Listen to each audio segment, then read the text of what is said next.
What do you think that breach of 1.5 degrees, what do you think it means for how we should be thinking about the transition? And in particular, how responsible investors need to think differently given that changing profile of climate risk now? So, yeah, you had the UN Secretary General warning at the start of COP, essentially making a departure in UN messaging on climate, saying, look, we've sought for years to retain a focus on limiting warming to 1.5C, the lower limit of the Paris Agreement.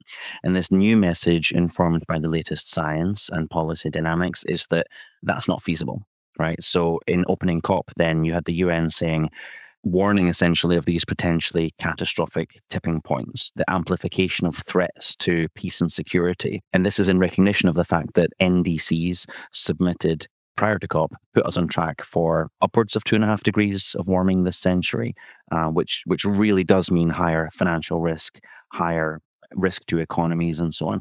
But there are many other tipping points that are being examined in the climate science community that are at risk and do point to a step change. So what does it all mean?